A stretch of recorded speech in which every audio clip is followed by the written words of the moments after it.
Julio es un mes especial, estamos a puertas de celebrar las fiestas patrias, el aniversario de nuestra patria, y en ese contexto hay una serie de situaciones que queremos revisar conjuntamente. Es un buen momento para hablar, por ejemplo, de política. ¿Cuáles son las reformas nacionales que nos van a ayudar a generar incentivos que bajen los niveles de corrupción o que eventualmente hagan que Lima no sea el centro del país, sino que también reluzcan las ciudades del interior? Por eso queremos hablar con ustedes sobre esas dos reformas. La reforma política, ¿cuál es la tarea pendiente justamente dentro del bicentenario que aún está viviéndose en el país?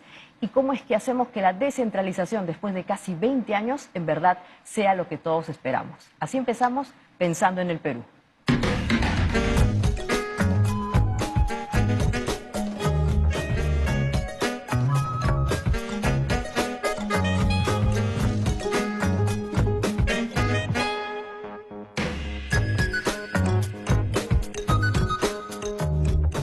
Muy bien, estamos en un nuevo programa de Pensando en el Perú, en el contexto del 28 de julio, obviamente todos muy preocupados por lo que pasa en nuestra coyuntura, pero queremos ir un poquito más allá, como siempre, a los temas de calado.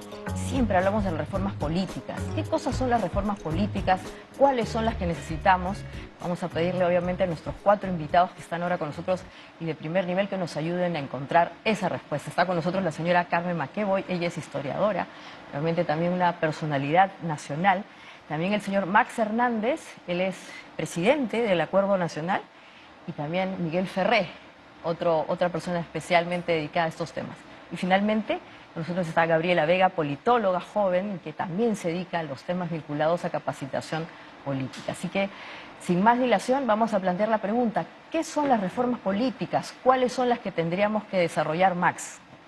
Bueno, en el Acuerdo Nacional, del cual soy secretario ejecutivo y no presidente, gracias por los buenos deseos, en 2 momentos planteamos los temas de reforma política.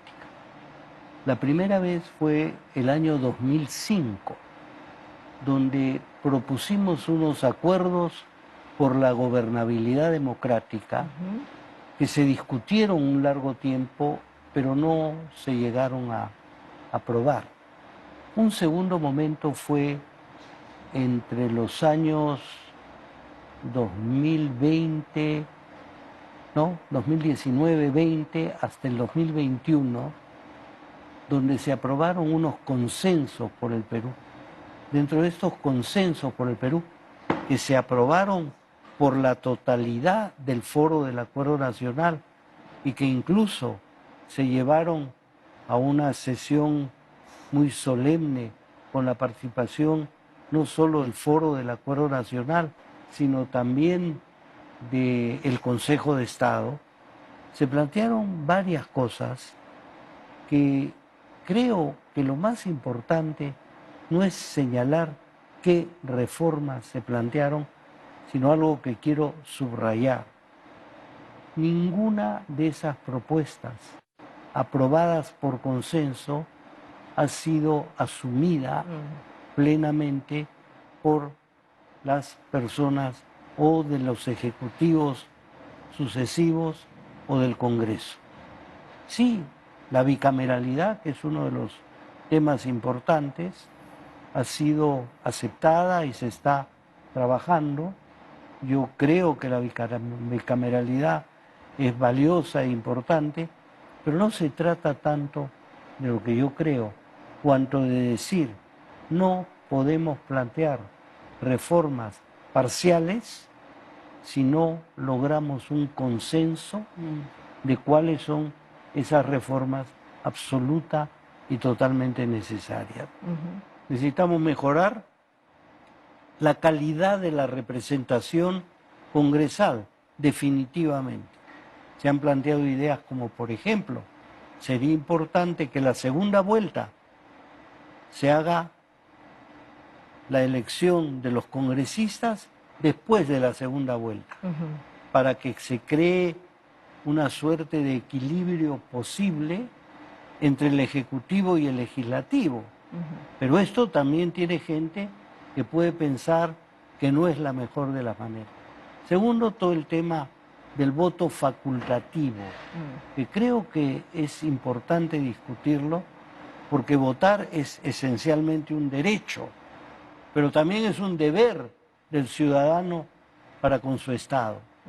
Entonces, señalo un par de esas dos reformas y planteo que en estos momentos lo que necesitamos es espacios de reflexión, más que de proposiciones concretas, a las cuales yo no podría hacer otra cosa que leer las que hemos aprobado en el Acuerdo Nacional, porque se logró un consenso y en el Acuerdo Nacional la idea del consenso es una idea absolutamente fundamental. Y además nos creen ustedes que, como dice Max, en verdad casi como que en el Perú intuimos cuáles son las reformas políticas. Hay un problema de representación, hay un problema de que partidos políticos no terminen de ser instituciones que perduren en el tiempo, hay un problema también de nuevas personas. Entonces, si sabemos más o menos cuáles son los problemas, ¿cómo podemos hacer para en verdad tomar la decisión y ahora sí ejecutarlas? No sé, claro. Bueno, yo un poco yéndome a los orígenes de la República Peruana, ¿no? Que yo creo que ahí hay una suerte de falla de origen, ¿no? Y la falla de origen está relacionada con lo que yo considero y los pensadores de la época van a considerar los pilares de la República, ¿no? Y por un lado son la institucionalidad, lo que ellos denominan el balance de poderes, y el segundo pilar es la convivencia democrática, ¿no? Digamos, la ciudadanía que sabe interactuar y que trabaja para que esa institucionalidad se fortalezca, ¿no? Entonces, lo que Max dice es realmente importante, ¿no? Es primero llegar al marco del acuerdo y del diálogo, ¿no? Por la gobernabilidad, que nosotros notamos que tiene pues una serie de defectos y que ya se va transgrediendo de tal manera que ya pareciera ser que es un país ingobernable. Y por el lado de la ciudadanía, de lo que sería la convivencia entre peruanos, hay un deterioro de tal magnitud que uno sale a la calle y no sabe si vas a regresar vivo a tu casa, ¿no? Entonces ya se han roto las reglas de protocolos de convivencia social, ¿no? Entonces yo pienso que volviendo a los orígenes, lo que tenemos que tomar en consideración es de que se pensó, esta problemática tiene 200 años. Esto se ha discutido, esto no es algo que nosotros estamos descubriendo, sino que hay grandes pensadores que son nuestros ilustrados, que no se les ha dado probablemente el sitial que tienen, como por ejemplo Sánchez Carrión en sus dos cartas, que justamente analizan lo que yo he mencionado. Por un lado el balance de poderes, que lo ve de una manera newtoniana, ¿no? De que todos estos planetas se controlan unos a otros, entonces se establece una suerte de equilibrio, que él parte desde la física, ¿no? La matemática. Y por el otro lado, cuando él menciona en una monarquía seríamos excelentes vasallos, pero nunca ciudadanos, ¿no? Entonces pone a la ciudadanía como el objetivo fundamental. ¿Por qué? Porque él sabe que estamos saliendo de una realidad colonial, de pretensión, de corrupción. Entonces yo creo que se ha detectado el problema. Yo creo que el tema, y acá termino, es que paralelamente a esta suerte de diagnóstico extraordinario, porque yo creo que es uno de los diagnósticos más certeros de ubicar e identificar el problema, se da la cultura del golpe de Estado. ¿No? Entonces nacemos con una gran discusión extraordinaria que justamente yo creo que crece en magnitud y en sofisticamiento porque está lidiando con ejércitos desmovilizados de todas partes de Latinoamérica, gran colombianos, argentinos, chilenos, repartiéndose al Estado peruano como botín de guerra, ¿no? Entonces tienes el golpismo, tienes el botín del Estado peruano que está quebrado, pero que siempre hay la fantasía de que hay algo más para sacarle.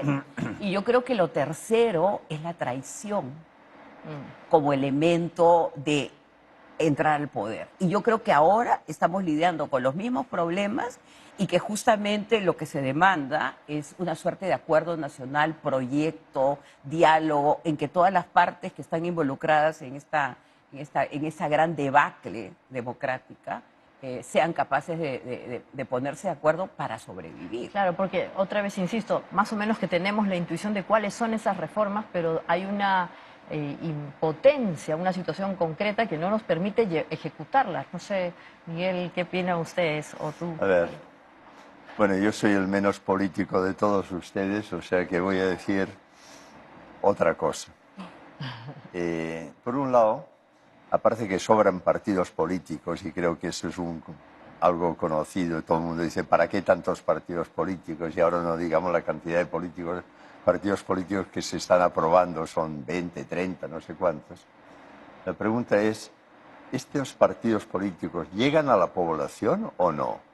Mi experiencia, que no tengo mucho, pero alguna, es que asociaciones, por ejemplo, de colectiveros, por un ejemplo específico, que tengo mucha cercanía con los dirigentes, resulta que el único partido político que se ha acercado para entender qué problemas tiene es Perú Libre. Y los demás partidos, bien, gracias. Entonces, claro, ¿cómo se van a sentir esos miles y miles de ciudadanos que están agrupados en un trabajo que además tienen un problema muy serio porque tal como está el ATU, en fin, no voy a hablar de eso, pero el hecho es que es un problema serio? Pues la pregunta es, ¿qué partidos políticos se están acercando para entender qué está pasando? A mi juicio, es bastante fácil resolver lo que está pasando, pero primero hay que conocerlo. Si no lo conocen, entonces yo digo, para mí el tema de los partidos políticos, digo, lo primero que tienen que hacer es acercarse a la ciudadanía, ¿ya?, organizada, diríamos de alguna manera, no a nivel individual, sino el gremio tal, el gremio cual, porque así es como para mí se puede entender. Y la segunda, que cada partido debe tener, a mi juicio, un cierto ideario, pues si no lo tiene, todos los partidos, si no, a ver, dígame usted el partido del agua de Ancash, ¿cuál es? Yo hablando con el gobernador regional de Ancash, le decía, oye, pero está bien, no, gobernador no, con el alcalde de Huaraz y del otro lado, que bueno, que están allá de Independencia, decía, oye, pero ¿me puedes explicar qué cosa tiene ese partido que está de acuerdo con que haya mucha agua? Yo también estoy de acuerdo, tú, si este es el ideario, en fin, Claro. un ejemplo, ¿no? Lo que pasa es que en el fondo creo, y ahí nos vas a ayudar tú más bien, Gabriela, lo que Miguel plantea, además fundador, presidente, secretario del CART, ¿no?, director del CART, es que en el Perú hay un problema de representación y desde el punto de vista de la politología, los clivajes han cambiado, ¿no es cierto? O sea, ya hemos hecho un recorrido por la historia republicana. Ese Perú no es el del siglo XXI, estamos dentro del bicentenario, es un Perú mestizo, diverso, globalizado, que sale al mundo justamente con la comida, nos encuentran, nos ven, pero internamente parece que tenemos dificultades para usar nuevas categorías y una de ellas es justamente la representación.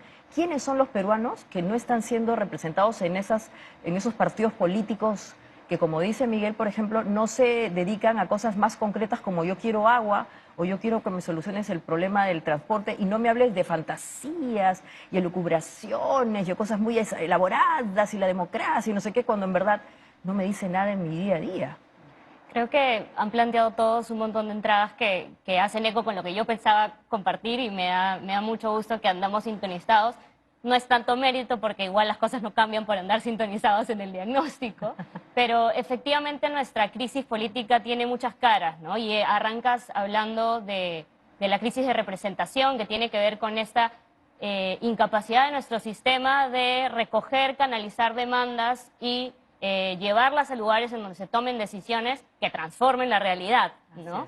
Y creo que parte de esa simplificación de que tenemos un problema de representación esconde otros problemas que a veces involucran a personas que pueden no tener ninguna formación parecida a la mía o al derecho, y es que no hay representación sin organización, ¿no? Y no hay representación sin comunicación tampoco, ¿no?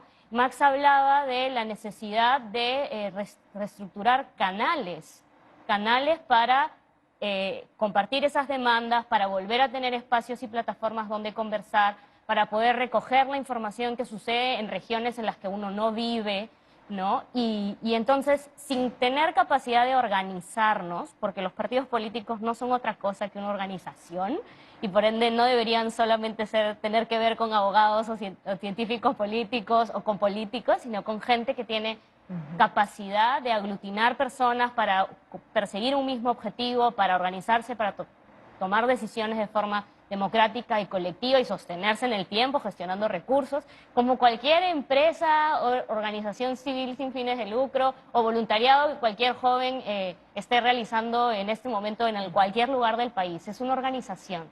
Y a veces nos olvidamos en el debate de la reforma política que efectivamente necesitamos mejores estructuras, mejor diseño, y necesitamos blindar a la política de forma seria de la corrupción y romper con la impunidad, pero, y lo decía Carmen también, todo lo que llene esas estructuras y ese diseño somos nosotros las personas, con nuestras culturas políticas, con nuestras culturas en sociedad, y si es que no tener espacios para la convivencia y formación de cultura democrática, es bien difícil que esas estructuras avancen solas, sin personas que las ocupemos, ¿no? Entonces creo que si me pregunto yo qué parte nos está faltando, además del diagnóstico y además de estas propuestas de solución que necesitamos, es poder pensar en de qué manera la ciudadanía, y hablo de una crisis de representación que no solo afecta a los políticos y a los partidos, también afecta a los gremios, también afecta a los sindicatos, también afecta